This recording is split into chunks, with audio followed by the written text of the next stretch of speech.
Assalamualaikum warahmatullahi wabarakatuh. Perkenalkan, nama saya Del Ramda Fitra dari 103. Pada kesempatan kali ini, saya akan membahas salah satu tokoh penting dalam sejarah perjuangan kemerdekaan Indonesia, yaitu Sultan Syahrir.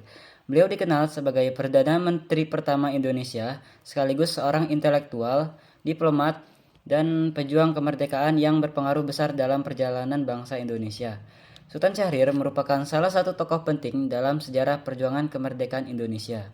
Ia dilahirkan pada tanggal 5 Maret 1909 di Padang Panjang, Sumatera Barat dari keluarga bangsawan Minangkabau.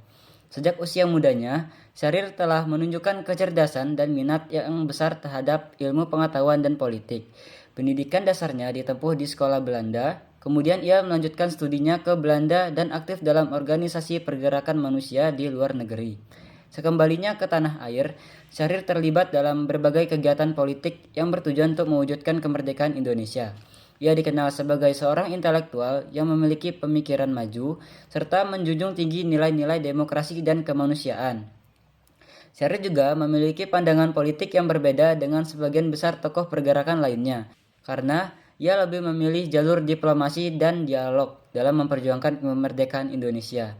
Pada tahun 1945, Sultan Syahrir dipercayakan oleh Presiden Soekarno untuk menjabat sebagai Perdana Menteri pertama Republik Indonesia. Dalam masa kepemimpinannya, ia berperan penting dalam menjalin hubungan diplomatik dengan dunia internasional guna memperoleh pengakuan atas kemerdekaan Indonesia. Selain itu, ia juga mendirikan Partai Sosialis Indonesia, singkatannya yaitu PSI, sebagai sarana perjuangan politik berdasarkan asas demokrasi dan sosialisme. Meskipun kemudian ia mengalami masa-masa sulit dalam kehidupan politiknya, termasuk penahanan tanpa proses pengadilan pada akhir hayatnya, Sultan Syahrir tetap dikenang sebagai tokoh yang konsisten dalam memperjuangkan nilai-nilai kebenaran dan keadilan. Ia wafat pada tanggal 9 April 1966 di Zurich, Swiss dalam usia 57.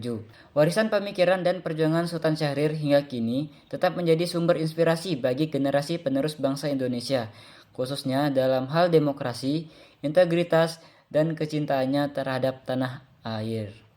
Baik, segitu saja pembahasan saya mengenai salah satu seorang pejuang kemerdekaan Indonesia yang bernama Sultan Syahrir. Saya minta maaf bila ada salah kata. Saya akhiri. Wassalamualaikum warahmatullahi wabarakatuh. Dadah.